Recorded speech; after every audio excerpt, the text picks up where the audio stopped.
Bienvenidos a todos los lectores y seguidores de la Estrella de Panamá en este espacio de voto 2024, un espacio que ha habilitado la Estrella de Panamá para hablar con los candidatos sobre sus propuestas de cara a las elecciones de mayo próximo.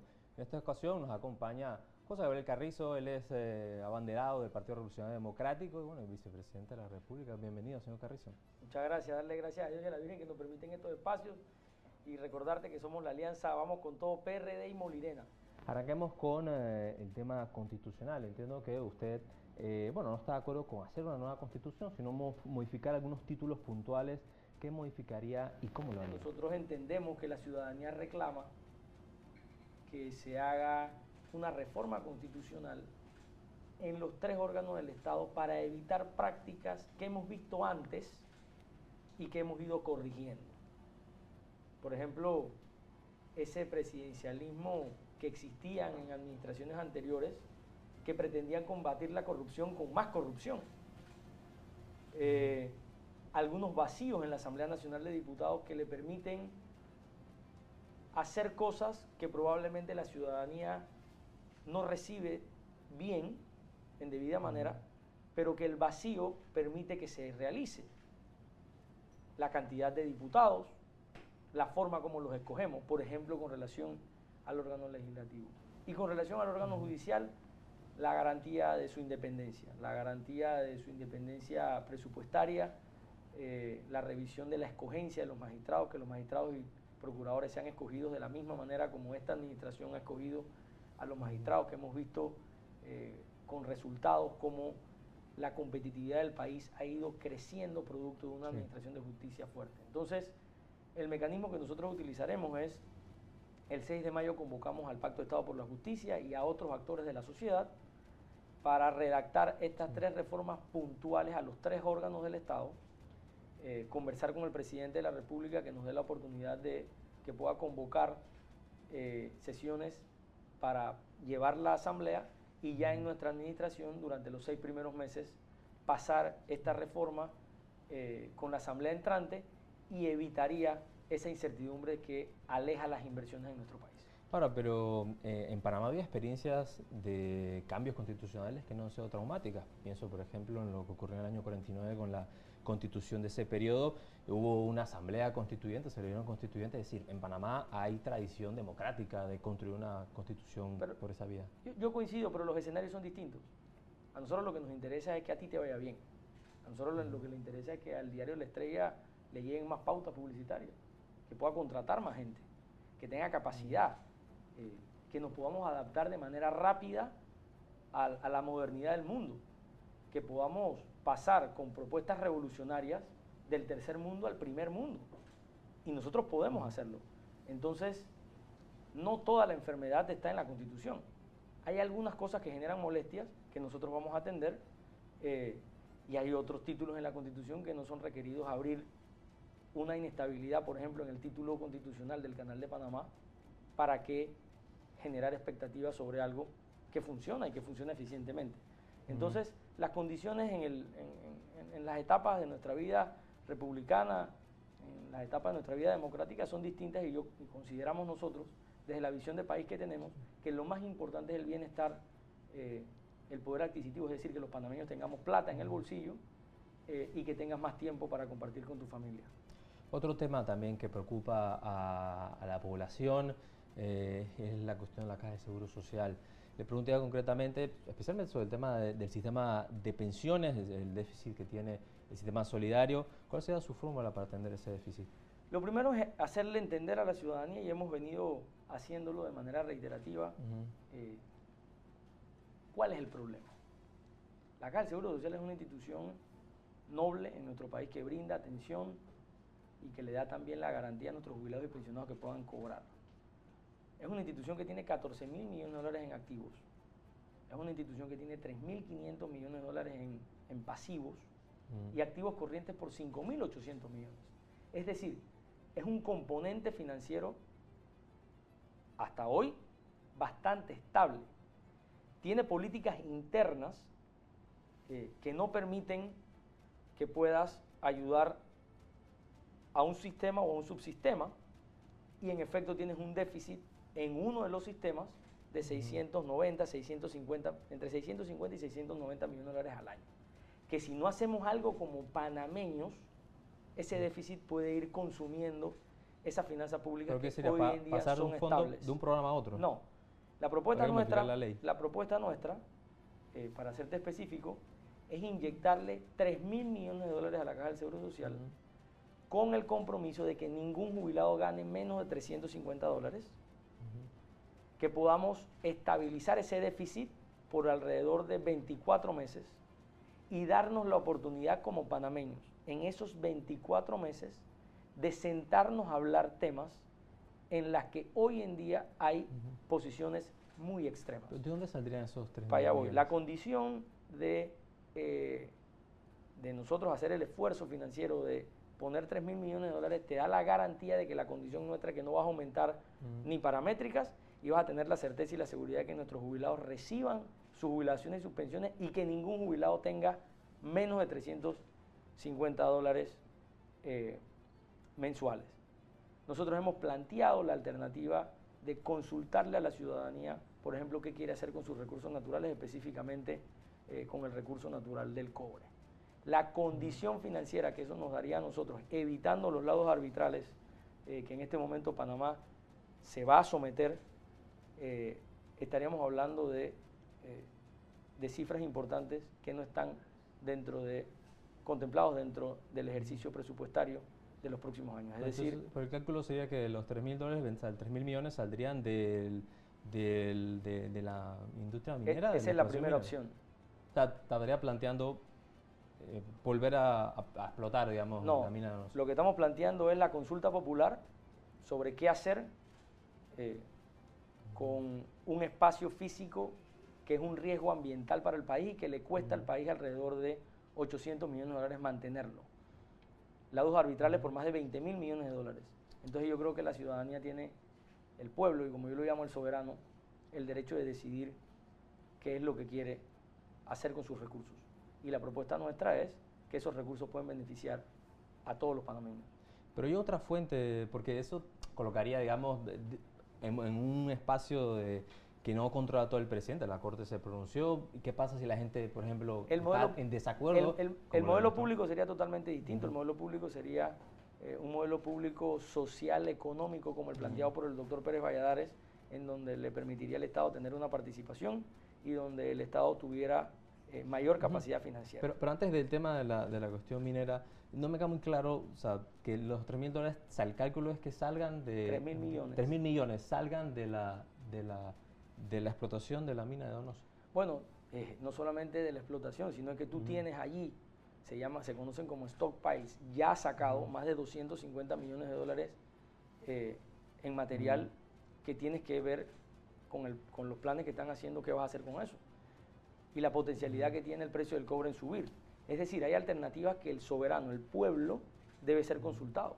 Y nosotros, en un periodo corto de tiempo, los 6 primeros meses, vamos a generar esas consultas que nos permitirán a nosotros disponer de fondos que en este momento no se contemplan dentro del presupuesto. Ahora, señor Carrizo, pero el año pasado hubo unas protestas enormes en el país. La gente estuvo en las calles, la gente rechazó la explotación minera en Panamá. ¿No sería como contrariar, digamos, la voluntad popular que obligó a que al final la Corte acelerara de manera histórica sus procesos y declarara inconstitucional el contrato? Fíjate, un reconocimiento histórico a la juventud panameña que salió a protestar en noviembre pasado, producto de una formación de conservación y de preservación al ambiente, las consecuencias del cambio climático, y es reconocido.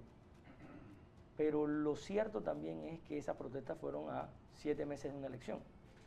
Entonces, yo no te pudiera decir que todo lo que vimos en esas protestas obedecían a intereses colectivos.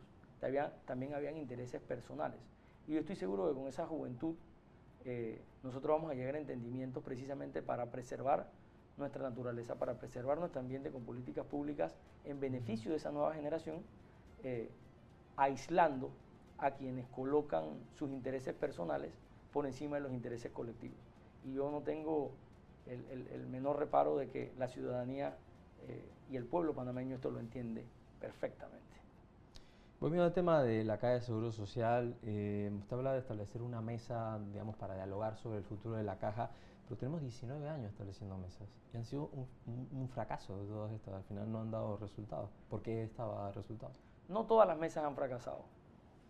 Yo creo en el diálogo, yo creo en la consulta. Yo vengo de un partido político donde repetimos que el que más consulta menos se equivoca. Y lo vimos en la ley de medicamentos. La ley de medicamentos tenía 40 años en donde se limitaba la capacidad adquisitiva de la Caja del Seguro Social para abastecerse con medicamentos. Esta ha sido una mesa que ha abarcado la academia, las asociaciones de enfermos de pacientes con enfermedades crónicas, el Ministerio de Salud, la Caja del Seguro Social, la Contraloría, la Asamblea Nacional, y tú has visto el resultado de una ley que por primera vez va a permitirle a Panamá tener abastecimiento de medicamentos y bajarle el precio de las medicinas en el sector privado al país cuando tú abres competitividad. Me preguntas a mí, ¿fue fácil? No fue fácil. Pero los medicamentos siguen estando inalcanzables para la gente. Cada día que pasa se abren más farmacias y cada día que pasa se van bajando la cantidad el precio de los medicamentos en la medida que vamos abasteciendo el sector público. Por eso mi propuesta es que mientras se implemente la ley, que nos va a tomar alrededor de 7, 8 meses, tú vas a poder recibir medicinas gratis. Vas a ir a la farmacia privada y te van a dar tu medicina gratis si el sistema público no lo tiene. Porque creo firmemente que la ley que sancionó el presidente, producto del ejercicio de esta mesa, y vuelvo y repito, no fue un ejercicio en la que solamente hubo participación del gobierno, fue una discusión amplia, es la cura para pasar del no hay al sí hay y que tengas medicamentos baratos. Entonces, mi plena confianza en ese ejercicio, por eso vamos a tener a partir del 1 de julio medicinas gratis en caso de que no encuentres tu medicina en el sector público. Otro tema que preocupa a la ciudadanía es la cuestión del agua, cómo garantizar agua para la operación del canal y al mismo tiempo agua para la población. Hay mucha gente que sufre con el tema de depender de los camiones cisternas. Lo más importante es para consumo humano, para producción de alimentos y para tránsito en el canal. Pero volvemos a lo mismo en la Caja del Seguro Social. Debes entender el problema. ¿Cómo los panameños entendemos el problema? ¿Qué es lo que pasa? Nosotros tenemos un problema que la ampliación del canal, los estanques que se hicieron de la ampliación del canal están salinizando el lago Gatún. Esto te reduce la capacidad que tiene el lago Gatún para generar en potabilizadoras consumo de agua. Por eso mi propuesta, la propuesta del PRD, la propuesta que nace de abajo hacia arriba con ese plan de unidad nacional Panamá Presente y Futuro que hicieron los jóvenes, no descarta ninguna solución del agua. Hablábamos, para allá vamos, hablábamos de el cambio climático y hablábamos de las consecuencias de los jóvenes. Eso indica que el agua va a ser el recurso más caro, más necesario. Entonces, nosotros tenemos contemplado la propuesta de Río Indio consultada con la gente, con un beneficio social importante, con indemnizaciones importantes para que el Canal de Panamá pueda generar un reservorio de agua en esas zonas. Pero primero es la gente. Nosotros tampoco descartamos bombear agua de Bayano a La Juela, que son alrededor de 117 kilómetros. No importa, el agua más cara es la que no se tiene.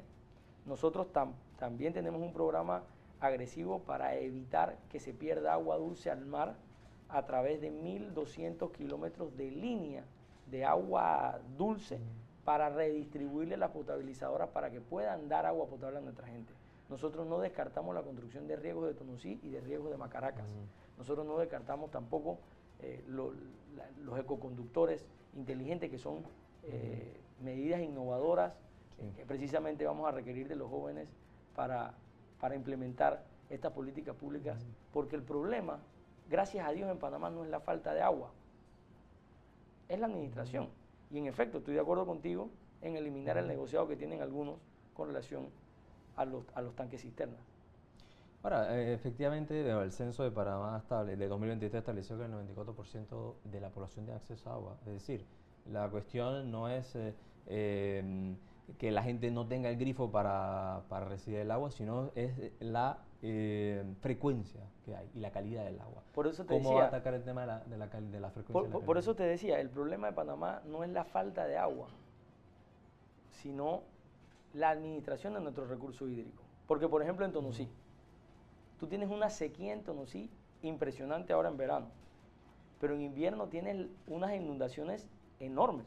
¿Cómo no pensar en un riego que te permita drenar, que te permita almacenar agua, cosechar agua y que te permita utilizar el agua para beneficio de la propia comunidad?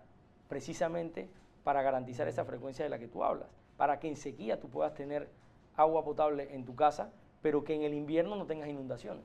Ahora, señor Carrizo, todas esas propuestas que podrían ser viables dependiendo, ¿por qué se plantean ahora y no hace 5 años cuando estaba arrancando el gobierno?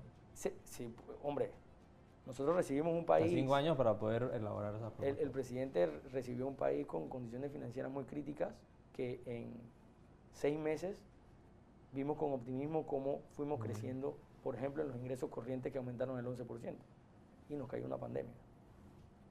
4.500 millones de dólares se invirtieron en salvarle la vida a la gente. Entonces, obviamente tú tienes que priorizar: o sigues haciendo infraestructura pública o le salvas la vida a la gente.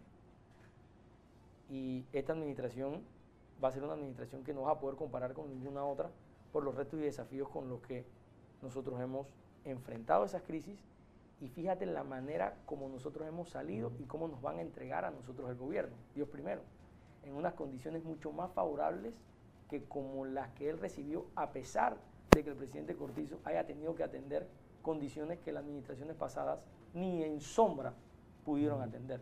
Entonces, lo que nosotros debemos garantizar es que esas políticas públicas que se han empezado a discutir en el país, que son leyes de la República, nos corresponde a nosotros seguirlas fortaleciendo. Y las transformaciones profundas, sí, sobre todo en el ámbito social, no se hacen en 5 años. Toma más tiempo. Entonces, si ya iniciamos, no podemos mirar hacia atrás. Otro asunto que también está sobre la mesa es el problema de la gestión de residuos. La ciudad de Panamá llena de humo tóxico. Eso ha sido una de las grandes debilidades, por no decir fracaso, de este gobierno. El problema de Cerro Patacón no se ha resuelto. O se respeta la seguridad jurídica y la democracia en nuestro país, o agarramos un mazo y la destruimos. Esta administración con valentía ha roto el contrato que se tenía, o que tenía secuestrado al país con la administración de los desechos. Y le corresponde que el nuevo gobierno genere una licitación internacional, genere una licitación pública para transformar la forma como nosotros los panameños, 4 millones de panameños, utilizamos el residuo cuando vemos tecnologías en el mundo. ¿Y cómo sería eso, digamos, por eso, en su vamos a abrir una licitación internacional pública para que vengan tecnologías del mundo que permitan utilizar la basura para generar inclusive ingresos al Estado, como nosotros lo estamos viendo en el mundo. Por eso te decía, las ideas nuestras revolucionarias tienen que enfocarse a colocarnos en un país de primer mundo. ¿Por qué tú tienes ciudades en otro lado que dispone su basura en beneficio del Estado? Pero ocurre, señor Carrizo, que la mayoría de los candidatos que hemos entrevistado plantean efectivamente, hay un negocio en la basura, se puede reciclar, pero en Panamá no hay cultura de reciclaje. Cerro Patacón está sobrepasada en sus capacidades y tampoco hay condiciones, digamos, para poder recoger la basura de manera frecuente. Es decir, traer una empresa parece como una solución de varita mágica. No, lo primero que tienes que hacer es romper con un vicio. Y el vicio, esta administración lo ha roto. O sea, tú no puedes seguir adendando y adendando cosas que no funcionan. Y esta administración lo ha hecho, y yo también le agradezco que le permitan a nuestra nueva administración generar esa licitación de manera transparente, donde hay muchas empresas ya muy deseosas de venir a Panamá para hacerse cargo de Cerro Patacón. Es más, en el mundo habían problemas mucho más graves y mucho más serios que los que Cerro Patacón tenía. Resolver este problema para las tecnologías modernas resulta ser mucho más fácil. Entonces, a veces a nosotros, los jóvenes, nos gusta nos gustaría ver los resultados como de manera inmediatista, porque inclusive hasta nos desesperamos cuando la data le da vuelta, pero hay veces que eso pudiera alterar algo que debemos preservar y conservar, que es la democracia, la seguridad jurídica. Y por más que demore un poco más de tiempo, pero si logras preservar esa democracia, yo siento que estamos construyendo país.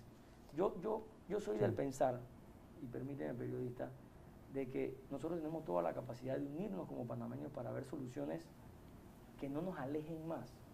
O sea, yo no quiero ver un país que se agarra a trompar en un restaurante. Yo no quiero ver un país con odio. Yo quiero ver un país donde el desequilibrio social, es decir, la desigualdad vaya achicándose. Yo quiero ver prosperidad en mi país. Yo quiero tener diferencias contigo, pero tener la capacidad y la tolerancia de poder hablarlas, de poder dialogarlas. Mira lo que tú me preguntaste hace un rato, es que las mesas no sirven. Todos los grandes resultados en el mundo, no, las mesas no sirven. Las mesas que se han establecido en Panamá no han dado resultados. Y yo te dije que la de medicamentos sí funcionó, pero ese sentir tuyo, la gente no ve eso. Ese sentir tuyo debemos irlo trabajando para evitar que nos separemos como país, porque Panamá es un gran país. Panamá es un gran país que nos necesita a todos, pero necesita a todos con amor a la patria, no con amor a los intereses personales. El decir que la ley de medicamentos no va a funcionar es porque a lo mejor le toque un interés personal al bolsillo de alguien que va a decir que no funciona. Entonces, el interés colectivo está por encima de todos los intereses. Precisamente otro de los temas que queremos tratar es la cuestión económica, y una de las preocupaciones que hay es sobre la cuestión de los monopolios en Panamá. Hay monopolio de medicamentos, hay monopolio del gas, hay una serie de mercados que están copados por unas cuantas empresas. ¿Cómo va a enfrentar eso? De la misma manera, con diálogo como hicimos la ley de medicamentos. En la ley de medicamentos estaban todos los sectores involucrados, pero nosotros no podíamos romper con 300 contratos que estaban suscritos con condiciones establecidas por ley porque a ti o a mí no nos guste o porque eso estaba afectando que el medicamento estuviera caro. Teníamos que esperar el vencimiento de esos contratos para generar una nueva ley, para que fuera a través de la nueva ley que se suscribieran los contratos con el Estado. Entonces, la Constitución establece claramente que el Estado puede intervenir en un momento donde hay una relación monopólica, es decir, nosotros, está facultado para hacerlo.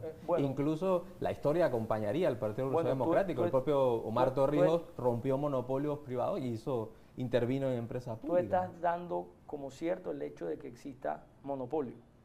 Para eso es un proceso que determina si existe o no existe monopolio. ¿Pero usted cree que no existen monopolios? Yo creo que deben seguirse las investigaciones para concluir que exista monopolio o no. O sea, ¿no está seguro si hay monopolio en Panamá? Corrupción no se combate con más corrupción. Porque tú creas que exista algo malo, no lo hace ser malo. Eso es corrupción también. Señalar a alguien sin pruebas, generar una zozobra en el país, es corrupción. Entonces, la democracia, ¿qué te dice? ¿Cuál es la columna vertebral? Pero identificar un hecho ¿Cuál es la columna vertebral? Hay una relación monopólica. ¿Cuál es la columna vertebral de la democracia? Usted mismo ha mencionado que hay monopolios en ¿Cuál es la columna vertebral de la democracia? La justicia. Entonces, la justicia debe determinar si hay monopolio o no. Si la justicia determina que hay monopolio, entonces debemos nosotros actuar en base a lo que la justicia determina. Nosotros lo que hemos visto han sido ciertas políticas que han impedido que la Caja del Seguro Social esté abastecida y lo hemos corregido preservando la democracia, con diálogo, con entendimiento, con amor a la patria, no con odio, no destruyendo, construyendo. Entonces nosotros también desde estos espacios informativos, lo que venimos a invitar es a construir, no a destruir, a tolerar, a escucharnos, porque somos brillantes. Panamá es un país que se empina en medio de la adversidad y el mundo lo ve. Mira el primer debate. Mira el primer debate. La seguridad en nuestro país es envidiable por el mundo. Por el mundo. Yo te digo que es más, Panamá está acaparada de Francia. Eso generó... Es más, dijeron después que había sido injusto con Panamá porque la seguridad de Panamá es mejor que la de Francia. Y si tú no has vivido en Francia... ¿Usted está en Francia? Sí, por supuesto. Y si tú vas a Francia, y te invito, o sea, ojalá puedas ir y puedas leer un poquito, te vas a dar cuenta que la seguridad en Panamá es mejor que la seguridad en Francia. Aquí vienen personas y no andan en carros blindados. Aquí vienen inversionistas de todo el mundo, pasan desapercibidos. ¿Y en París sí están con camiones blindados? En París hay zonas y hay áreas donde tú no puedes entrar. Y yo no voy a juzgar lo que pasa en Francia, pero autoflagelarnos como panameños con mentiras como esa nos terminan haciendo daño y alejando la inversión. ¿Qué aleja la inversión? Que no vengan inversiones que generen oportunidades a nuestros Pero jóvenes. también hay que reconocer que existe un problema. O sea, si nosotros negamos Pero que yo existe no te un puedo, problema, pero yo no te no lo puedo, podemos pero yo no resolver. te puedo aceptar que Panamá no es un país seguro. Digo, pero si lo comparamos, por ejemplo, con Honduras, probablemente no. Nos comparan con Pero Canadá. Con Canadá. Sí, señor Carrizo. pero tienes que leer. O sea, tienes que leer ¿Qué informes. estadística sustentaría El índice de paz global.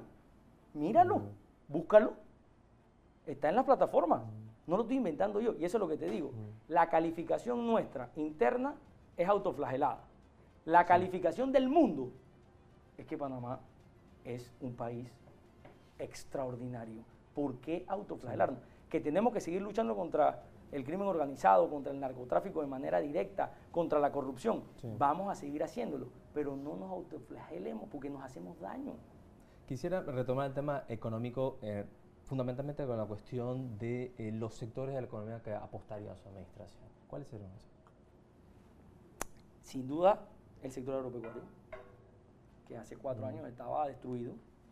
Yo quiero generar empleo a través del sector agropecuario. Yo quiero que nuestros agricultores ganen plata. Yo quiero que nuestros jóvenes no miren a la ciudad y que vean ese sector como algo positivo. Yo también creo en la industria creativa. Yo también creo en el emprendedurismo a través de inteligencia artificial. Yo también creo en plataformas tecnológicas. Sí. Yo también creo en generar empleo innovador. Nosotros vamos a tener aquí... ¿Cuál sería su estrategia precisamente para generar empleo y reducir también la cuestión de informalidad? La que te acabo de decir, o sea, el incentivo a las personas que migren de la informalidad a la formalidad, con incentivos, no con persecución. El sector agropecuario es fundamental para mí. ¿Qué tipo de incentivos?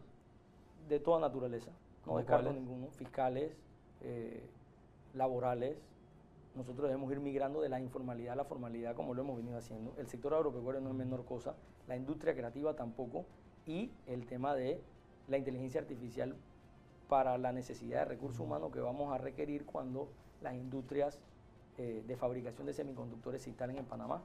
Creo que hoy, casualmente, bueno, esta entrevista saldrá después, pero Sí. el 19 de marzo hay una reunión importante de altos comisionados de los Estados Unidos viendo el tema de la instalación ya de agencias para fabricación de semiconductores, y nosotros debemos preparar a nuestros jóvenes para que dentro de 3 años o 4 años puedan salir de la universidad con carreras que puedan permitirle acceder a un empleo. Ahora, pero eso A obligaría- todo esto, Ujú. yo sí creo en el diálogo, yo sí creo en el consenso, yo sí creo en hablarnos, como te he repetido, quien más consulta menos se equivoca, y el sector privado es fundamental, es estratégico, la inversión privada es fundamental, y nosotros como gobierno somos facilitadores de que esa inversión pueda darse en nuestro país. Otro asunto también en materia económica, antes de pasar a seguridad, que bueno, adelantamos un poco en la conversación, es la cuestión del alto endeudamiento. ¿Cómo frenar eso y tener más ingresos? Aprovechar estos espacios también para hacer algo de docencia. Si tú ganas $1,000 al mes y debes $5,000, ¿cuándo debes más?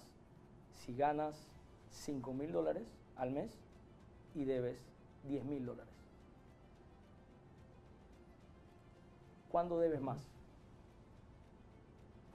Si lo ves en el mundo absoluto, vas a deber más cuando tienes mayor deuda a pesar de que tengas más ingresos. Pero la deuda no se mide así. La deuda se mide porcentualmente y con relatividad. Entonces, el inducir una pregunta tuya diciendo que el alto endeudamiento de Panamá es una premisa falsa, porque la relatividad de los ingresos de Panamá versus su deuda es una de las más sanas del mundo con 56%.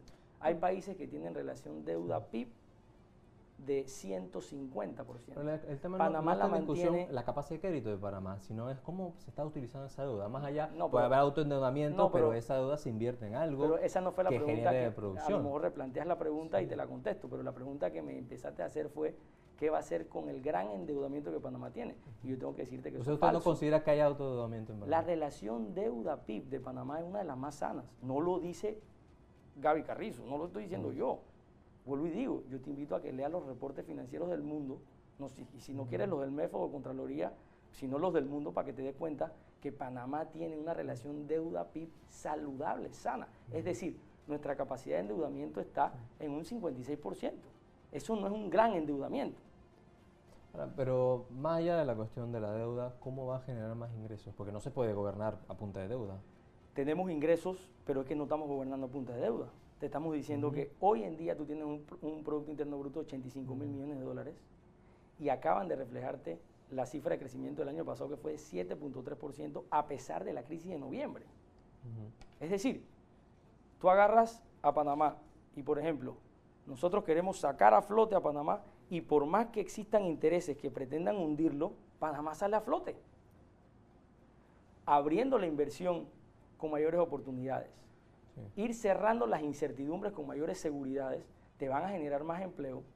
El incentivo al sector turístico, esta propuesta que nosotros hemos planteado de disminuir los días laborales para que puedas trabajar más horas por día, te va a generar una dinamización económica. ¿Cómo sería esa propuesta concretamente? Bueno, te va a generar una dinamización económica que es fabulosa para el emprendedurismo y para el turismo. Hay unos empresarios que han dicho que eso podría complicar a las cuestiones operativas de las compañías. Nosotros tenemos analizando esta propuesta bastante tiempo.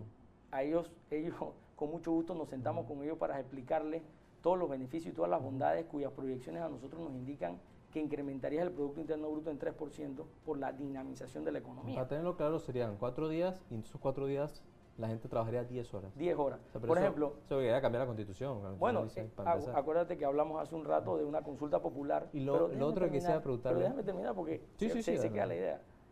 Hablamos, ¿te acuerdas hace un rato? De una consulta al soberano. Entonces, esos detallitos, nosotros se los vamos a consultar al soberano porque no sé si sabes que hay veces en que tú trabajas un poco más de 8 horas para pagar, por ejemplo, un lunes de carnaval, que tengas libre. Entonces, horas tendría... No son horas extras. Sí, si son 8 horas, más después de las 8 horas son No, estás compensando. Estás compensando. Entonces, para esa práctica también tendría que modificar la Constitución. Son temas que se van a consultar, que nosotros vamos a abrir, a hablar, pero nosotros vamos a hacer lo que tengamos que hacer para generar bienestar, felicidad y que tengas plata en el bolsillo. Para pasar, digamos, para hablar, digamos, de reducción de la jornada laboral, tendría que ser 8 horas, porque entonces es una compresión, porque la gente está trabajando más horas, solo que en menos días. No, es una reducción de los días, no de las horas. Las horas se mantienen igual en 40 horas. Es una reducción para darte más tiempo. Por ejemplo, ¿y de dónde sale esta propuesta? De Arraiján, de La Chorrera. Sabemos que vamos a tener un metro que va a llegar, Dios primero, nosotros lo vamos a llevar hasta Capira. Sí. Y tenemos la inversión esta de las 8 vías. Pero mucha de la gente que trabaja en la capital me dice, igual me tengo que despertar temprano y tengo un tiempo ocioso en la capital esperando que el tráfico baje. Prefiero trabajar 2 horas más y que me deje el viernes libre. Porque al final no me vas a cambiar mi hora de salida o mi hora de llegada a mi casa. Me estás dando un día más. Entonces, esa propuesta está concebida, por ejemplo, para ese tipo de personas.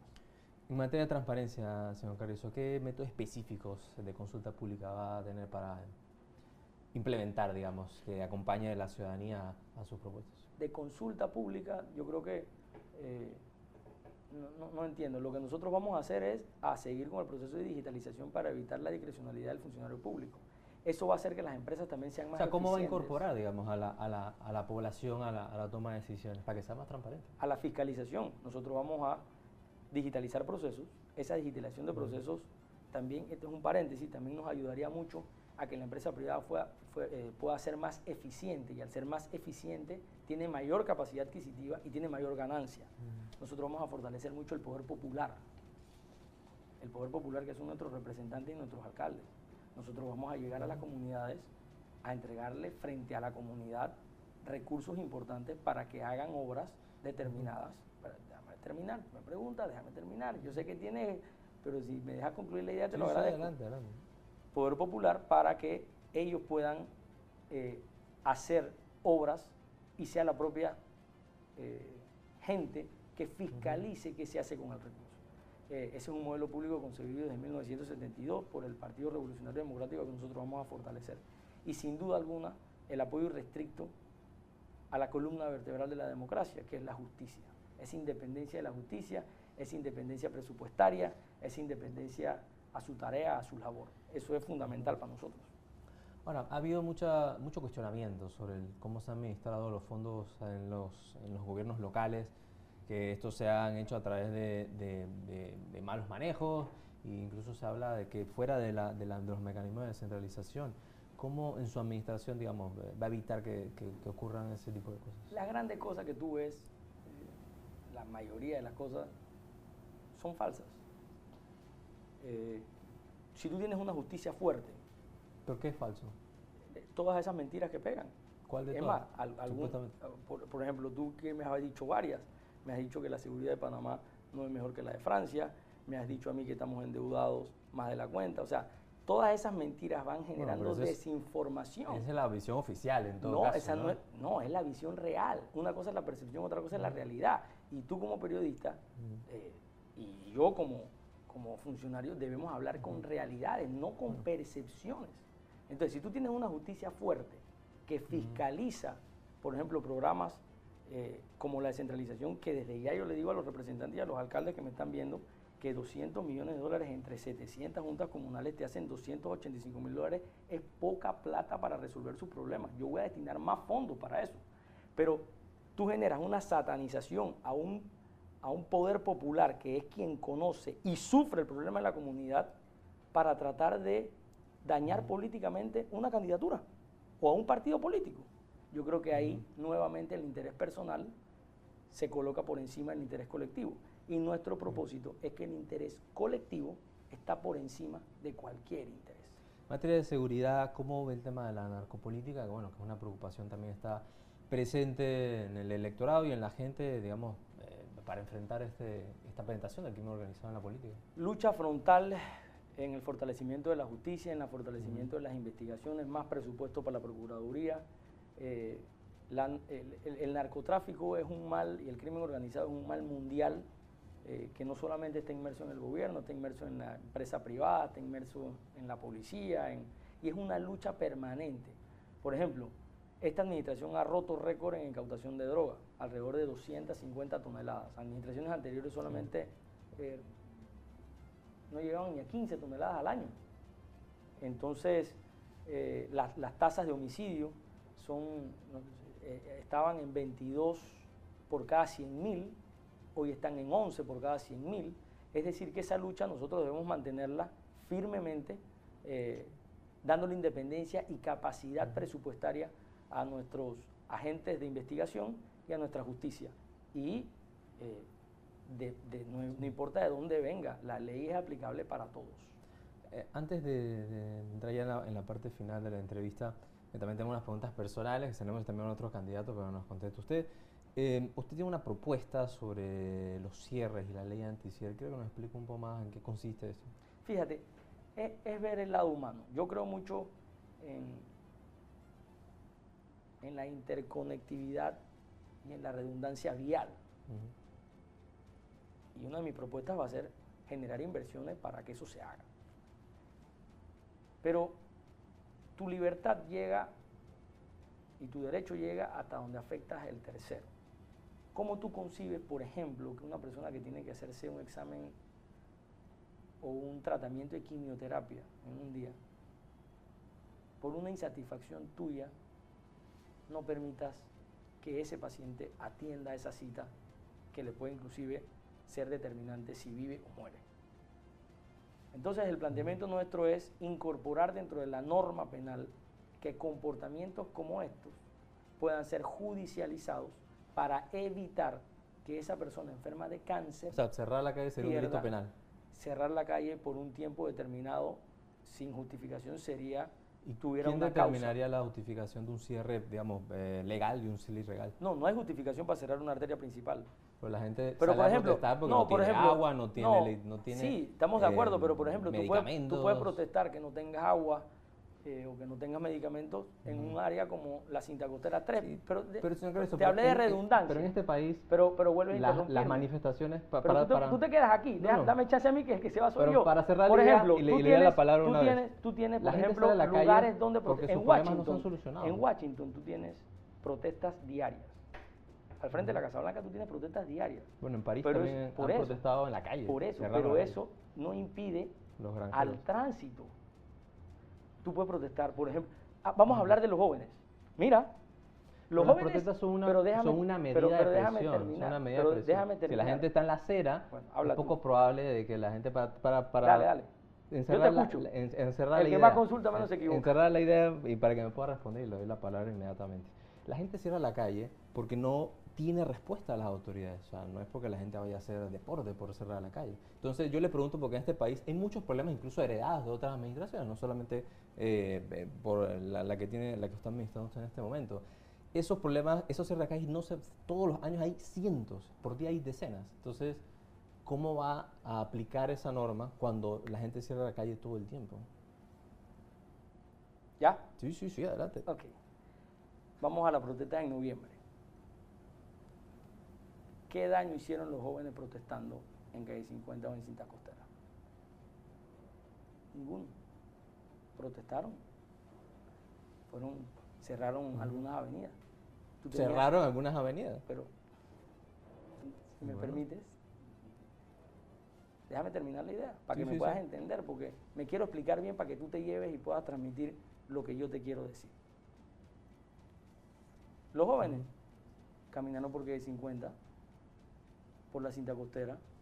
Hubo espacios de tiempo en donde yo no podía circular por la Cinta Costera, porque ellos tenía alternativas, me metía por Transísmica, me generó un poco de tráfico, pero pude llegar, ese paciente con cáncer, pudo llegar a su cita. ¿Cuál es la justificación de asfixiar Chiriquí?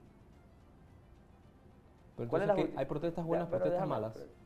Es que lo primero es Pero que, es que lo primero para- es que tú, para ir lo claro- primero es que yo me pueda pregunta- explicar ante ti para que tú pero me la- repreguntes. pero No, la pregunta tú me es, dijiste que me ibas a dejar hablar, ¿cómo se así que en esta aplicaría vuelta, esa norma? ¿cuál es la diferencia con la protesta en Chiriquí? ¿Por qué asfixiar Chiriquí? Supuestamente era la misma causa, pero el interés personal de la causa de allá, que era asfixiar a nuestros productores, asfixiar a ese paciente humilde que tenía que trasladarse a la capital para hacerse un examen, eso no tiene justificación. Y estaban protestando supuestamente por la misma causa. Y hay una enorme diferencia. Entonces, ¿cómo se aplica? Aplicando lo que la ley determine. Nosotros vamos a incorporar en la ley este tipo de articulados que permitan el libre tránsito y el derecho de cualquier persona de sus necesidades básicas. Porque yo no voy a permitir que asfixien una provincia productiva como Chiriquí. Tan simple como eso. Educación, señor Carrizo, para su administración, de llegar al Palacio de las Garzas, ¿cuál va a ser su primer movimiento en materia educativa? Fortalecer primera infancia, que es lo que nos está dando resultados, por ejemplo, con las pruebas PISA. Por primera vez en 13 años nosotros hemos visto cómo Panamá ha ido subiendo. No estamos en la posición que queremos estar. O sea, la posición de Panamá frente a las pruebas no es una posición envidiable, no es una posición en la que nos debemos sentir orgullosos donde estamos. Pero lo real es que por primera vez en 13 años hemos ido escalando hacia arriba. Es decir, que estamos haciendo cosas buenas para que ese escalonamiento sigamos subiendo. Y tú no vas a pasar de los espacios más abajo hasta el primer puesto de la noche a la mañana. Tiene que haber un escalonamiento. ¿Y qué nos ha ayudado? El programa de primera infancia, el programa de estudiar sin hambre, el programa de bajar la pobreza multidimensional a través del plan Colmena, por ejemplo, que debemos seguir fortaleciendo. Nosotros tenemos ya una ley de la República que es el Instituto del Perfeccionamiento y Bienestar del Docente, que en nuestra administración vamos a construir en las tierras de Panajuru, en Penonomé, y que va a ser un campus donde nuestros docentes puedan capacitarse permanentemente. Nosotros vamos a tener facilidades deportivas, nosotros vamos a darle lo que la educación en efecto nos trae como consecuencia es la resolución de muchos de los problemas. Así es que ahí va a estar concentrada gran parte de nuestro esfuerzo. Para cerrar la entrevista, señor Carrizo, y bueno, agradezco también su tiempo por acompañarnos en este espacio de la Estrella. Tenemos unas 3 preguntas personales que se las hemos hecho como a todos los candidatos. La primera es directa. ¿Cuándo miente José Gabriel Carrizo? Cuando miento, no miento. No miento. Hombre, te digo algo. mentiroso, todo el mundo en algún momento Te digo algo. dice alguna mentira no, ahí, no. Odio, te tengo que decir la verdad. Odio la mentirita, el juega vivo. Cuando tú me estás diciendo a mí que yo hago algo y que te comiste el chocolate y no quiero decir, me quedo callado. Y eso lo sabe Julieta. Eso lo sabe Julieta. La mentira, de verdad que la detesto. La odio. La odio. Odio la mentira y el juega vivo, ese juega vivito, eso, no. Yo le digo a mi equipo, no, cero juega vivo. No. De verdad te digo, si hay algo que no me gusta a mí, es la mentira. Y eso lo aprendí de mi mamá. ¿Cuánto tiempo toma en tomar una decisión usted? La medito y la consulto. ¿Y a quién consulta? A Julieta, a mis hijos, a mis hermanos, a Camilo, a Leín, políticamente hablando, a mi equipo. Esto que tú ves, esta campaña mía, este partido político no es de Gaby Carrizo. Esto es un colectivo. Hay veces en que nosotros no podemos estar de acuerdo con algo, pero tenemos la capacidad y la tolerancia para entendernos y para debatir, para sacar el beneficio colectivo. Esa es la belleza del PRD. ¿A quién le reza José Gabriel Carrizo? A Dios y a la Virgen. ¿Y qué reza? Hablo con ellos. Uso mucho el Padre Nuestro, pero prefiero dejarlo hasta ahí porque soy creyente de que cuando quieras hablar con Él, métete en el cuarto sin que nadie sepa. Muchísimas gracias, Gracias por a ti. acompañarnos en este espacio de La Decana, también a toda la audiencia, en esta entrevista especial con el candidato de la Alianza Molinera PRD, además vicepresidente de la República. Nos veremos en el próximo programa de La Decana con entrevistas presidenciales. Saludos.